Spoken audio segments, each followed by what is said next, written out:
Di media sosial, banyak guru mulai menyuarakan meminta agar libur sekolah selama bulan puasa dikembalikan seperti di masa lalu, terutama untuk anak-anak TK, murid SD atau MI atau sederajat, dan siswa SMP, MTS atau yang sederajat. Selain menegaskan pentingnya siswa muslim menjalankan ibadah puasa dengan baik, kebijakan ini juga bertujuan untuk memberikan dukungan, motivasi, dan sikap menghargai kepada mereka yang beragama Islam. Selain itu, pertimbangan terhadap pengurangan jam efektif belajar yang biasanya diberikan selama bulan puasa biasanya dikurangi. Bersamaan dengan itu pula kita mungkin perlu memperhitungkan faktor geografis, terutama di daerah pedesaan dan kampung-kampung yang jaraknya jauh antara rumah dengan sekolah.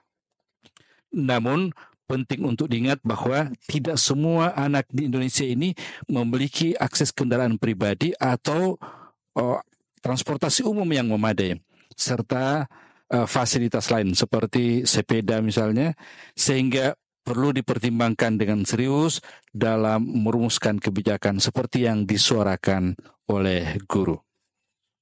Salam edukasi, salam inspirasi. Semoga mencerahkan dan mencerdaskan. Selamat berjumpa di channel 10 Menit Menginspirasi. Untuk teman-teman insan pendidikan, guru, orang tua siswa, mahasiswa, dan siapapun Anda yang memiliki rasa ingin tahu tentang pendidikan, persekolahan, dan pembelajaran.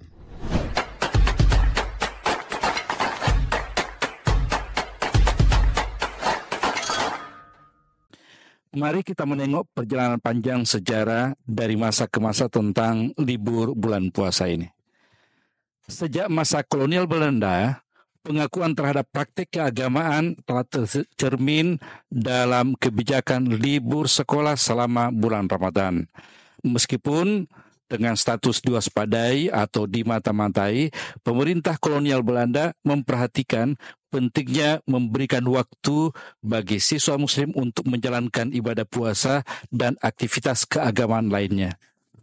Ya, seperti halnya juga dengan menjalankan rukun Islam yang kelima, naik haji, juga itu diberikan fasilitas, tidak dikekang dan seterusnya. Karena ya prinsip pemerintah kolonial Belanda adalah jika berkaitan dengan keagamaan silakan laksanakan, tapi jika berkaitan dengan aktivitas itu, terutama yang berpotensi untuk melawan pemerintah kolonial, pasti dihalangi, pasti dirintangi. Namun perubahan signifikan terjadi pada masa kemerdekaan Indonesia, terutama pada masa Orde Baru di bawah Presiden Soeharto. Menteri Pendidikan dan Kebudayaan waktu itu, Daud Yusuf, menerapkan kebijakan nasional yang menekankan pada keberlanjutan operasional sekolah selama bulan suci Ramadan. Artinya bulan puasa itu tetap bersekolah. Nah, pendekatan ini mencerminkan bahwa pemerintah menekankan kontinuitas, keberlanjutan pembelajaran tanpa memperhatikan kebutuhan keagamaan siswa yang muslim. Malah sebaliknya dikatakan bahwa dengan tetap bersekolah agar pendidikan di Indonesia tidak semakin tertinggal dan bahkan bisa tetap produktif selama bulan suci Ramadan. Kira-kira begitu argumentasi Menteri Pendidikan kala itu. Namun di masa pemerintahan Abdurrahman Wahid atau Gus Dur menandai perubahan signifikan dalam pendekatan terhadap kebijakan libur bulan Ramadan. Sebagai seorang ulama muslim, Gus Dur mengambil langkah untuk meliburkan siswa selama bulan suci Ramadan, menunjukkan kesadaran akan pentingnya memberikan waktu yang cukup bagi umat Islam, terutama untuk anak sekolah, dalam menjalankan ibadah selama bulan suci.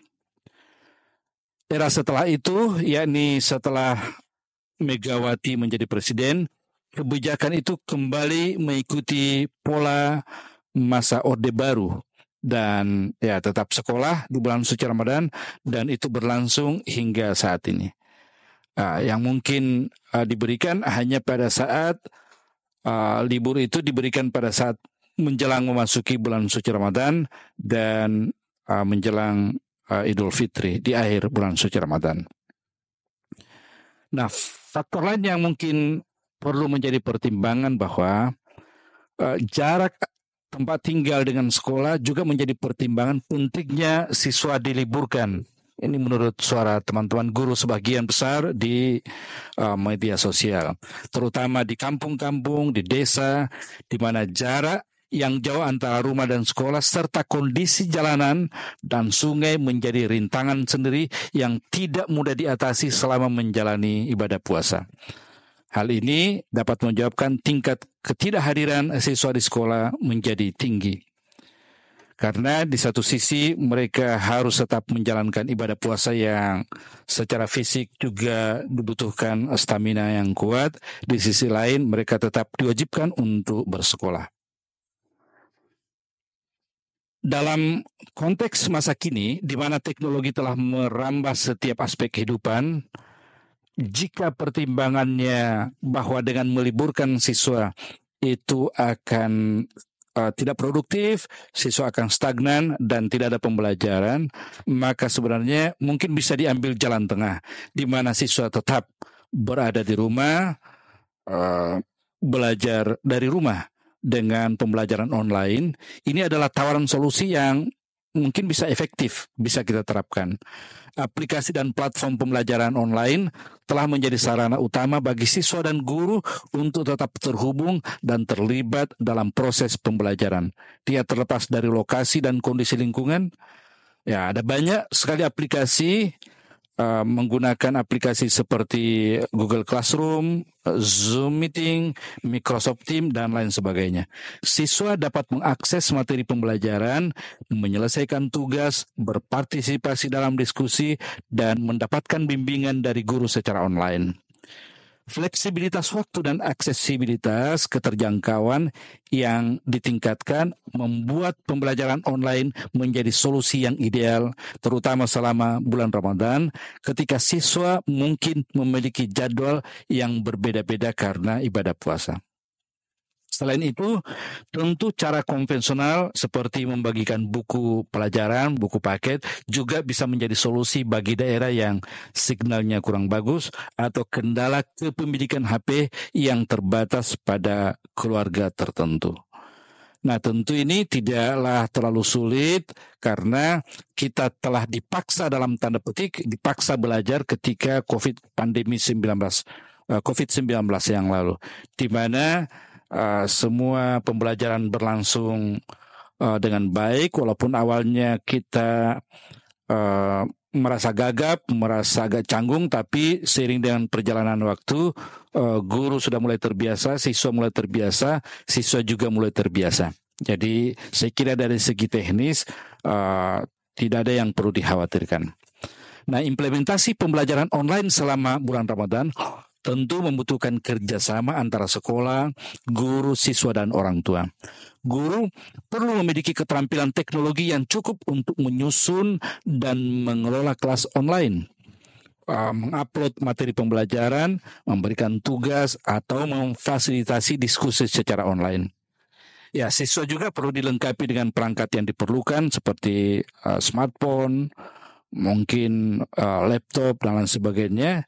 Dan juga tentu akses internet yang stabil untuk mengikuti pembelajaran online dengan lancar. Nah, pemerintah dalam hari ini Menteri Komunikasi perlu mempertimbangkan meningkatkan bandwidth akses internet sehingga diperoleh akses internet yang cepat dan mungkin juga keterjangkauannya sampai ke pelosok.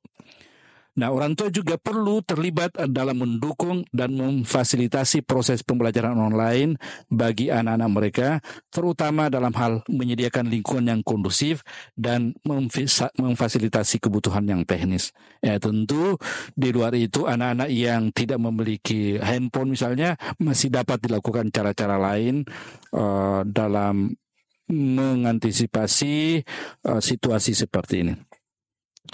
Pembelajaran online memiliki sejumlah keuntungan yang signifikan selama bulan suci Ramadan. Pertama, mengakomodasi kebutuhan keagamaan, memungkinkan siswa untuk menjalankan ibadah puasa dan aktivitas keagamaan lainnya dengan baik. Yang kedua, fleksibilitas waktu. Siswa dapat mengatur waktu belajar mereka sesuai dengan jadwal ibadah puasa mereka, memungkinkan mereka tetap produktif selama bulan suci Ramadan. Kemudian aksesibilitas, keterjangkauan, meningkatkan keterjangkauan pendidikan bagi siswa yang mungkin mengalami kendala fisik atau geografis atau fasilitas kendaraan dalam menghadiri sekolah secara langsung. Yang keempat, kontinuitas pembelajaran, keberlangsungan pendidikan, termasuk pembelajaran, memastikan keberlangsungan proses pembelajaran tanpa gangguan selama bulan suci Ramadan sehingga tidak ada penundaan dalam pencapaian akademis siswa. Kemudian pertimbangan kebijakan lainnya bahwa keputusan, ya ini salah satu alternatif juga yang mungkin bisa ditempuh, di mana keputusan tentang libur sekolah selama Ramadan sebaiknya mungkin juga diserahkan kepada pemerintah daerah atau Dewan Pendidikan atau komite sekolah, seperti halnya pada saat pandemi yang lalu, di mana setiap daerah memiliki karakteristik yang berbeda. Sama saat ini sebenarnya tidak seluruh siswa di Indonesia ini sekolah atau madrasah itu sekolah. Ada juga kabupaten tertentu yang memiliki kebijakan meliburkan siswanya. Mungkin juga ada provinsi tertentu yang meliburkan total siswanya. Nah, karena itu dalam kondisi seperti ini jalan tengah yang bisa dilakukan adalah diberikan kewenangan kepada pemerintah daerah dengan pertimbangan Dewan Pendidikan, komite dan unsur lainnya. Karena mereka inilah yang memiliki pemahaman mendalam tentang kondisi lokal dan kebutuhan masyarakat. Dengan melibatkan mereka dalam pengambilan keputusan, dipastikan bahwa kebijakan yang diambil mempertimbangkan aspek-aspek kondisi geografis, kondisi keberagamaan, suasana religiusitas, dan pendidikan secara menyeluruh. Nah, sebagai contoh, mereka dapat mempertimbangkan tingkat penyebaran COVID di masa lalu, sehingga atas pertimbangan itu pemerintah daerah berhasil memberikan rekomendasi di mana bisa mulai sekolah, di mana diliburkan dengan belajar online, dan serta mempertimbangkan dampak-dampaknya ya termasuk di bulan Ramadan. Jadi cukup menjadi referensi yang baik ketika kita mengalami pandemi COVID-19 yang lalu. Serta kemampuan sekolah untuk menyelenggarakan pembelajaran online dan alternatif lainnya untuk memastikan keberlangsungan proses pembelajaran.